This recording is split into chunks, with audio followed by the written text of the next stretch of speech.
Hey everybody, I'm Dr. Clifford Stummy and welcome to the College Hack channel. This is a special Q&A episode where we're going to go through questions on YouTube that you guys have written in and we're going to answer them in depth, oftentimes with levels of information and loudly voiced opinions that you didn't really necessarily need to hear.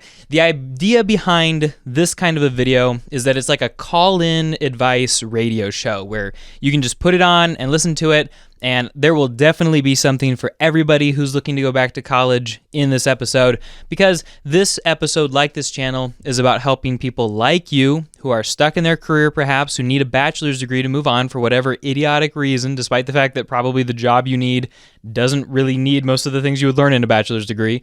And it's helping you do that in a way that saves you money and will save you time. That's what College Hack is all about. And that's what this episode is going to be all about, but with an emphasis on the questions that you particularly have. Let's go ahead and get started with our first caller/commenter. This is Adel Daniel, and he asks, can foreigners take CLEP exams? The answer to that is actually yes. The big question that you're going to have, and I apologize, you might hear some plane noise in the background. This is not going to be as edited, so I'm not going to get rid of all of that. But the big question to ask is, will your college accept CLEP exams? Because the CLEPs are a US-based thing, it's not so guaranteed that you're going to find a lot of, like, say, European or Asian colleges that will accept them. They may. Maybe you could even take those CLEPs, transfer them to a US school, get credit there for it, and then be able to transfer that US credit to another school in a foreign country. That's a possibility. But this really underlies a big point that I try to make a lot, is it's not about, oh, should I take this CLEP? It's always about, will my college accept this CLEP? And if so, for what? And if so, for what? Then, like, what requirement will that fill in my degree plan? And if it doesn't fulfill a requirement on your degree plan, or your college doesn't accept it, don't get that credit. I hope that helps, Adel. Next, we've got a question from NBA Takes, and NBA Takes asks, I'm taking English and Math college CLEP exams, and I'm new to each subject. I'm a freshman. What would be the best way to study for these? Now, I do have a video called The 7 Best Study Resources for CLEP Exams, and I've got some really great ideas there, but he makes the good point that, like, if you're new to this subject completely and you've not taken it in high school, you've never heard of it, this is like your first time dipping into it, you're going to need something more than just practice tests and flashcards. So 2 things that I really recommend for somebody in that situation. Number 1, finding some kind of a textbook that will tell you about this subject. Now, the vast majority of college textbooks are kind of a waste of time because professors are incentivized to write their own textbooks for the classes that they run. And if, say you run a general education class like English 101, and you want everybody in this class to buy your textbook, well, the bigger you make the textbook, the more you can charge. And so there's a lot of fluff and a lot of filler, and people don't put as much like care and attention into it. It's more them thinking like, okay, what are all the things I could possibly imagine a student ever needing to know about the subject, blah, blah, blah, blah, blah, blah, blah, blah, blah. Maybe delete, maybe add some stuff, and then box it up and sell it. So there's not quite so much editing that goes into it. And so I don't think that you'll learn as much from a textbook as you think you will, but a textbook can still be a good starting place. And a really good example of a textbook that might be exactly what you need are the REA books. Some people hate them, a lot of people love them, but the good thing about them is that they're a very concise introduction to like all the areas you need to know about for a particular subject. The other thing you can do is you can get like a third-party course. And I would recommend Modern States, because you go into Modern States, and sure, if you pass Modern States with the right scores, they'll pay for your CLEP test, which is amazing. They'll even pay for the sitting fee. I can't believe how many people watch my channel but have not heard of Modern States. You really, really need to focus and hear about Modern States. But you can also just use their course to study. Like, you can just go through their course and you'll learn everything you need to know for the CLEP.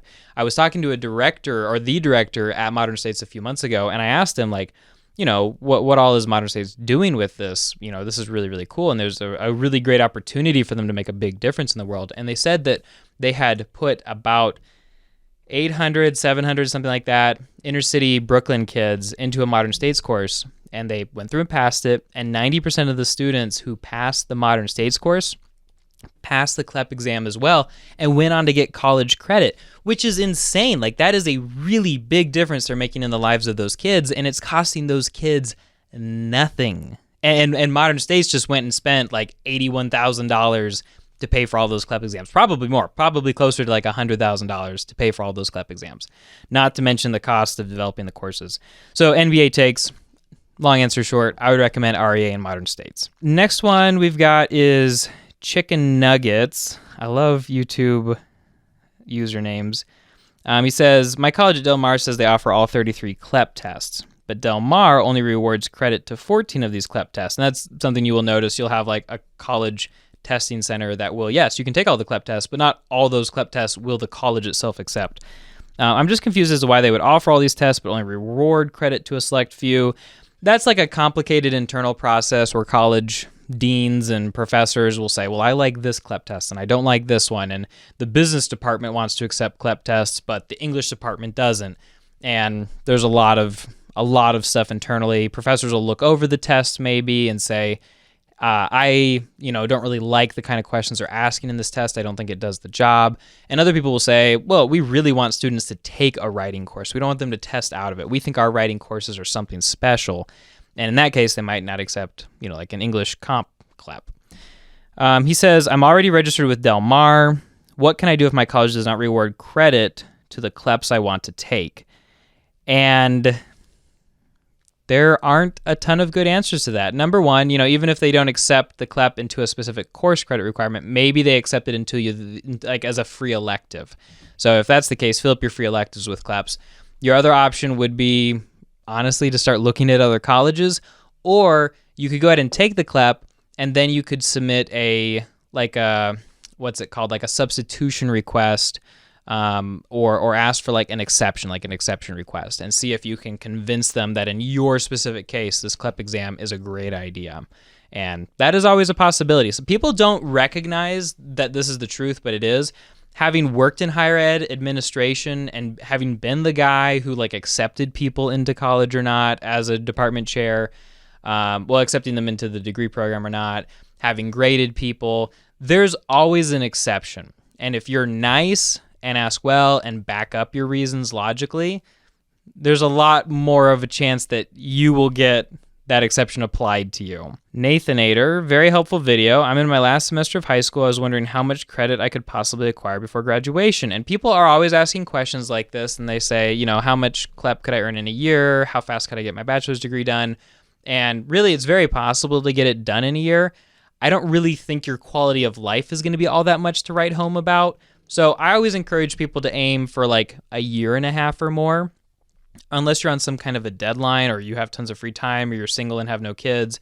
For Nathanator in the last semester of high school, I'd probably recommend aiming for like 4 or 5 CLEP tests. But then again, it depends on, how many activities you're in, how many classes you're taking, if you have a job, a ton of different things. So there's no easy answer there, but let's say 3 to 6, and suggest that maybe you spend your summer taking CLEP exams. That is something I've talked about before in other capacities, but people don't realize that you can make so much more by doing CLEP tests than you can by doing a summer job. Or even if you took like a sabbatical from work for a semester and just focus on nothing but CLEP tests, you could potentially save so much money that it would make, whatever you would have been making at work just seem like either very comparable or like not very much, depending on how much you get paid. A lot of people say nice things. Puppy Kitten, this channel's underrated. Love it. Keep it up. Thank you. Will do. I need to study for the CLEP chemistry exam. Ew. I hate chemistry. It's the worst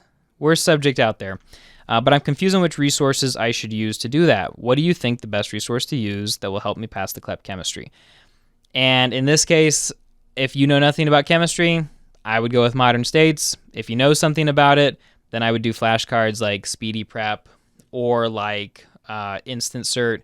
If you're familiar with Khan Academy, they also have a lot of, like their AP chemistry course over there might also be useful to you as well. Do you think the SpeedyPrep or the InstantCert is better? Do they both just use flashcards, or is there something else as well?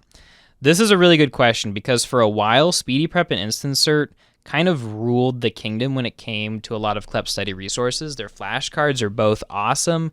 There weren't as many, practice test options, and there certainly wasn't Modern States back when I was going through this process.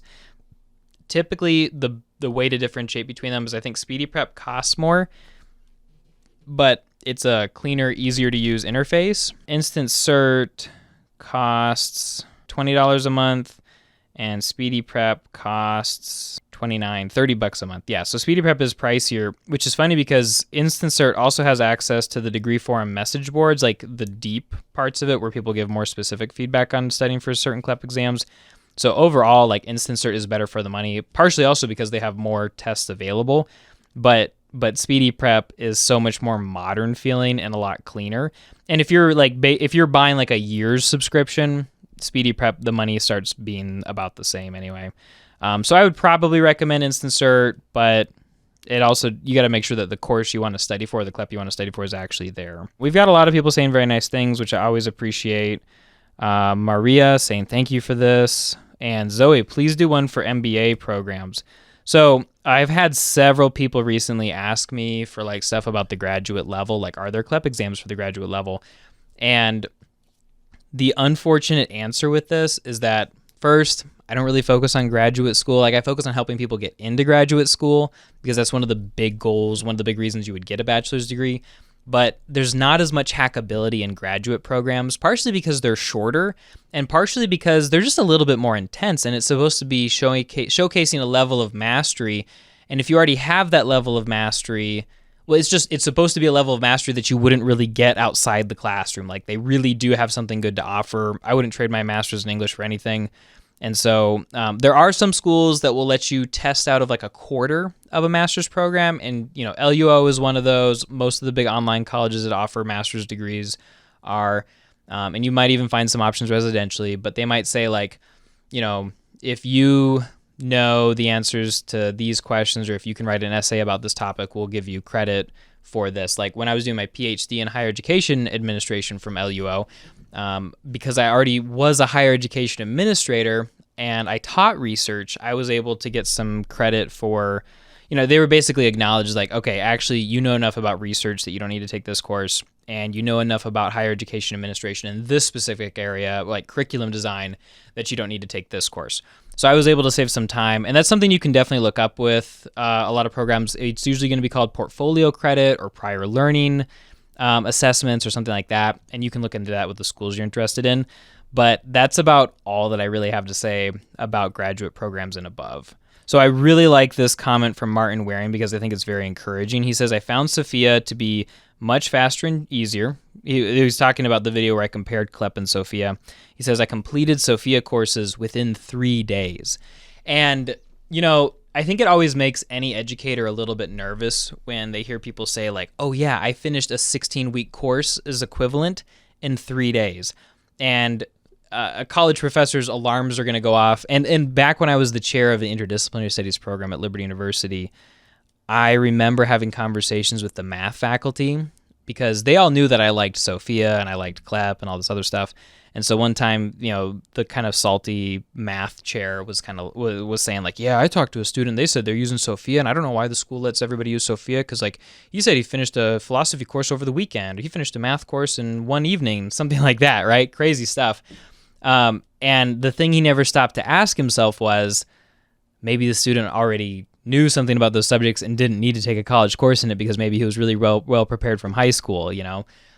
Or maybe the student was really, really smart, or maybe it's not that hard in these subjects for certain people. Like, the whole point of competency-based learning, typically the standard they have, is that you're supposed to be able to achieve a C's level worth of competency, which is supposed to be the average college student, and then you'll get a pass-fail, yes-no grade that doesn't affect your GPA for every course that you do through competency-based learning, like CLEP or Sophia or whatever.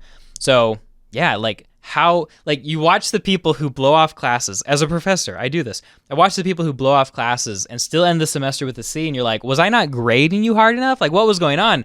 And so the idea that a really hardworking, self-motivated person could do just as much work as a lazy student getting just a C, you know, in an undergraduate first semester class or whatever, the fact that they would both take such different amount of times to get the same result honestly doesn't surprise me all that much. So yeah, the fact that Martin finished the Sophia course within 3 days. There was one student who knocked out like a whole year's worth of Sophia, like 30 credits in in 1 month while working. There's a video about her on YouTube. I've talked about it in my newsletter, which you can check out. I'll be sure that there's a link in the description of my newsletter, which goes out on Mondays, where I like either add discussion of that week's video or provide other content. But you can check that out. So anyway, good for you, Martin. Glad that you had that success. I think that's awesome. So TM here asks, can this also be possible with Yale, Princeton, and Georgetown? He's referring to my video that's titled How to Earn a $294,000 Harvard Degree for $30,000. And that's because Harvard has what's called their extension school, where it's basically like most of the online programs that we see from Liberty University, Southern New Hampshire, Thomas Edison, wherever, but it's from Harvard, so it's really cool. Now, because it's from Harvard, they let you test out of less, and it's a little bit more expensive in some ways, so you're not really going to do any better than $30,000 with their most hackable degree. But TM was asking, is this possible with Yale, Princeton, and Georgetown? And I don't rightly know the answer to that, but what I wanted to highlight in this question is, can you get these kinds of hackable degrees from very fancy Ivy League schools? Harvard is a good example that yes, you can, but you have to recognize that the fancier the school, the more they're going to want you to take their courses in-house, and the less they're going to be willing to trust third-party organizations like CLEP and Sophia to help you prove that you already know the information. Now, you may come out of that class knowing as much as a Harvard student knows coming out of the residential class. And that really depends. Like, you might know more than a lazy Harvard student, but there might be a really hardworking Harvard student who really benefits from the extra reading and the lectures and getting to talk to the professor afterwards, who gets more out of it. So it really depends. It's really about what you put into it is what you get out of it. And I think a lot of people are like, ooh, I could get that fancy degree. Or you could watch the scene in Good Will Hunting where he talks about getting like a whole degree's worth of knowledge for $1.50 in late charges at the local library. And the thing that where we build on that, and that's I think that's just the most awesome quote. It blows my mind. I love it. But I think the thing you have to realize is that competency-based learning, or the reason that we won up Good Will Hunting, is that he didn't get a degree, but he knew the information. In your case, with competency-based learning through CLEPs and Sophias and whatnot, you can know the information and then get the degree just by proving that you already know the information. So you can have the best of both worlds. You can get a Harvard degree or a degree from anywhere, and you can also learn, which is amazing. Lots of really good questions, and I am kind of dipping a little bit further back for some of these because in a future Q&A, I'm just gonna start answering more and more questions and continuing on. If you have questions that you want to ask me, please feel free to put those out there.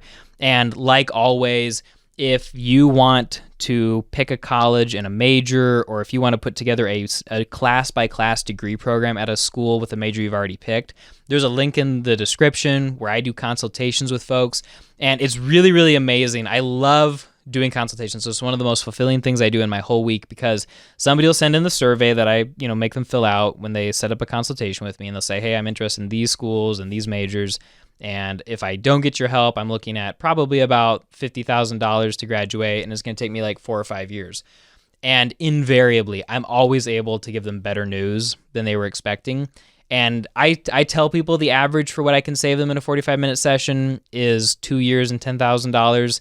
And that's partially because it sounds good and it sounds a little more believable. The actual number is that I generally quote people savings of like $30,000 in one consultation, and can typically save somebody like 2.5, maybe even 3 years on their degree in the first consultation. So I'm thinking about kind of updating that tagline, especially because I've been working a lot recently with people and been able to save them that kind of money. But like, that's just off of one session. And I just wish that I could sit down with everybody in the world and help everybody to hack their bachelor's degree, because it just will change your life in so many ways. Bernard Bethel, going back to questions here, Bernard Bethel has a really interesting request. He says, I'd love a comparison of Modern States and Sophia. And the reason this is interesting is because they both have different purposes. Sophia is a competency-based course. Well, it's not even a competency-based course. It's like a third-party course where you pass the course, pass the tests, and your college give you college credit. Modern States is just a course, but with the promise that if you pass the course, on their level, on their terms, then you can go get the CLEP exam paid for. So the end result is the same. You get college credit. But that comparison between them, I think, is such an interesting request because you're essentially learning in the same way. You're taking a course with competency questions and checks along the way, quiz questions, and then a final test. You get a grade. And based on your grade, you either get a CLEP paid for you, or you get a CLEP equivalent type credit, like a credit that's the same as a CLEP credit. So obviously Sophia is a little bit easier because it's all handled in-house. Modern States, maybe a little bit more impressive because CLEP just gets accepted in more places and is a little bit more respected than Sophia. Because a lot of colleges are like, why would I want you to bring Sophia credit in? Like, why would I want you to pay somebody else to teach you this course when that's my whole point is to teach you college courses? Like, that's why you're here at my college.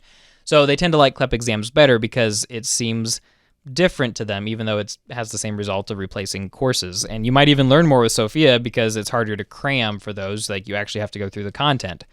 At the same time, though, the way that Modern States really stands out here is not only are they CLEPs, and so they're going to be a little bit more respected, a little bit more transferable, more colleges will accept them for better things, but also Modern States is completely free. Sophia is not. So typically I find that my clients really like Sophia. I think it's just a little bit less hassle and it's a little bit less scary than going and taking the CLEP. But if you were trying to be super, super cheap, then Modern States would definitely be the right call for you. That's awesome. How do I contact you? Well, then that's something that, this is Afro TV, Afroca TV, I think. Clifford at collegehack.com is the best way to contact me. And like I always tell people, I'm happy to answer questions that are easy to answer in a quick email for free, pro bono, just want to help people out. But if you have stuff that's more in depth or you want to go into greater detail on something, then, hit me up with a consultation and let's make it happen. This is a really good question. Renee Brandenburg asks, what do you mean by hack? Now, there is a little bit of a stigma, I think, with the idea of this word hack. Because typically, hack means you're doing something illegal. You're breaking into a computer system and you're stealing government secrets or whatever. And I recognized that when I named College Hacked because, I recognized that. But I thought it was a risk worth taking because I think College Hacked sounds cool. But also, we're doing something in a non-traditional way. We are using computers to do it. Like, that's how we do all of our research and take all of our courses and our tests and everything. But it's just we're looking at things in a non-traditional, alternative, different way, based primarily on competency-based learning. Now, are we breaking any rules? Are we doing anything illegal? Which it just feels stupid for me to even say that out loud because no, we definitely 100% are not. What we are doing is colleges have set up certain rules to let people play by if they want to do competency-based learning. And they will set up rules about CLEP exams. And hey, you can, transfer in some CLEP exams. And then they have rules about how many credits in general you can transfer. And I don't think the colleges assumed that everybody would kind of connect CLEP to transferability or alternative credits to how many credits you could transfer into the school. But they basically created systems where those two opportunities overlap. And so now you can transfer in a bunch of competency-based credits. And voila, the day is saved. And I don't think colleges are going to stop doing this anytime soon because they find, and my dissertation was on this, students who take CLEP exams are more likely to graduate than students who don't. And colleges want people to graduate because multiple reasons. Number one, it means you're taking more courses, and so you're paying more money. And number two, you're not dropping out. And if they accept your CLEP exams, but another school accepts more or something like that, or accepts fewer, that's going to influence your decision as to which school you go to. So a school like, say, Thomas Edison isn't going to limit the number of CLEP exams that they accept necessarily. They might in tiny ways as they try to, advance their own internal version of CLEP exams, the TCEP. But they're not going to cut down on that drastically because then everybody would start going to Excelsior and they'd lose out on a ton of students and it just wouldn't be, nearly as profitable for them and they'd, it would hurt, right?